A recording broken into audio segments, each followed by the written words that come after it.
They said it would make life easier. That was the pitch. No more cards, no more cash, no more waiting in lines while the system processes your payment. Just a quick scan and you're through. Simple, clean, modern. And honestly, most people didn't even hesitate. But there were some who did. You need to hear what John saw in Revelation 13.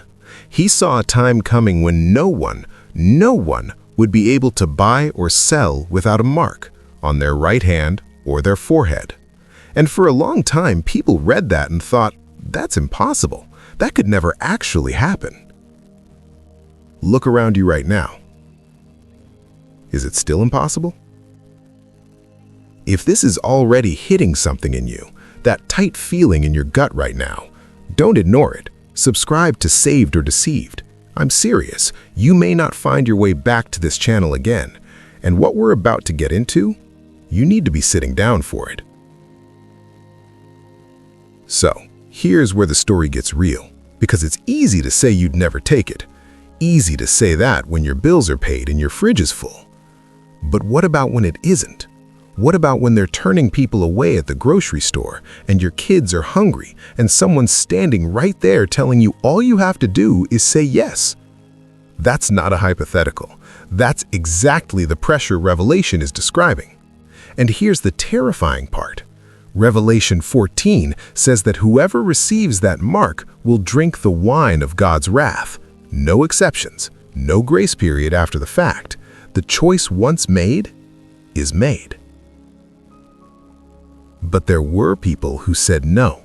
Think about Shadrach, Meshach, and Abednego, standing in front of a furnace that was hot enough to kill the soldiers who threw them in.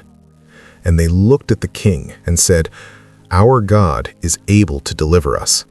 But even if he doesn't, we still won't bow." Even if he doesn't. That kind of faith doesn't come from nowhere.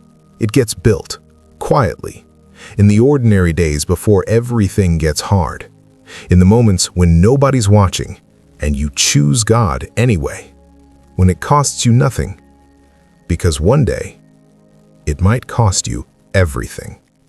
The remnant in Revelation, the ones who refused the mark, they didn't decide in the moment. They'd already decided, long before the choice ever showed up at their door. If this story is doing something in you right now, if something shifted, hit that like button. It costs you nothing, but it helps Saved or Deceived reach somebody else who needs to hear this tonight. Maybe somebody who's closer to that moment than they know. Revelation 7 shows us what happens to the ones who hold on. John looks up and sees a crowd so massive nobody could count it. Every nation, every language, every background, standing there, robes white as light, having come through the great tribulation. They made it, not because they were tougher than everyone else, not because they had some special immunity to fear, but because they decided, before the world made it hard, who they belonged to. That decision is still available right now, today, before the lines get drawn and the choice gets forced. Who do you belong to? Don't just watch this and move on. Drop one word in the comments, just one, whatever this stirred up in you. The people in this community at Saved or Deceived are asking the same questions you're asking. Your word today might be the thing that keeps somebody else standing. Say it.